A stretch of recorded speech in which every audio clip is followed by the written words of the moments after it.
మొన్న మా అత్తమ్మ ఒక డైలాగ్ కొట్టింది, అది నాకు బాగా నచ్చింది. లేని దానికోసం థింక్ చేయకు, ఉన్నదాన్ని నెగ్లెక్ట్ చేయకు అని. నేను కూడా అంతేనండి. క్లాత్ మంచిగా ఉందంటే ఎంత పాతదైనా కూడా అది నాకు పాడే బుద్ధి కాదు. అది నాకు పనికి రాకపోయినా కూడా ఎలాగోలా రీయూజ్ చేయాలని ఆలోచిస్తుంటాను. ఈ ఫ్రాక్ ఉంది కదా, ఇది నేను ప్రెగ్నెన్సీ టైంలో నేను తీసుకున్నాను. నేను ఈ ఫ్రాక్ వేసుకుంటే 9th మంత్లో కూడా నేను ప్రెగ్నెంట్ అని నేను చెప్తే కానీ ఎవరికి తెలిసేది కాదు.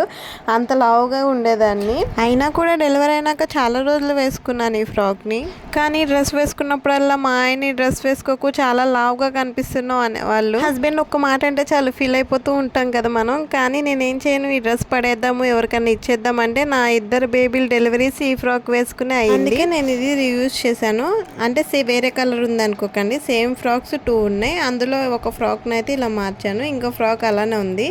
అది మార్చినా ఫ్రాక్ లాగా ఉంచినా మీరే చెప్పండి. నాకైతే ఫ్రాక్ కన్నా నైట్ డ్రెస్ కంఫర్ట్గా ఉంటుంది అనిపించింది.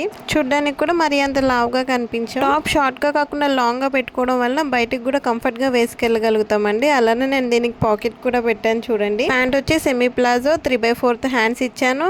నడుం దగ్గర అడ్జస్ట్ చేసుకోవడానికి సేమ్ క్లాత్తోనే బెల్ట్ లాగా ఇచ్చాను. చూడడానికి లుక్ బాగుంటుంది, వేసుకోవడానికి కంఫర్ట్గా ఉంటుంది. ఇంటికి నా కళాఖండం ఎలా ఉందబ్బా కామెంట్ చేయడం మాత్రం మర్చిపోకండి. మరిన్ని కళాఖండాల కోసం please like, share and subscribe.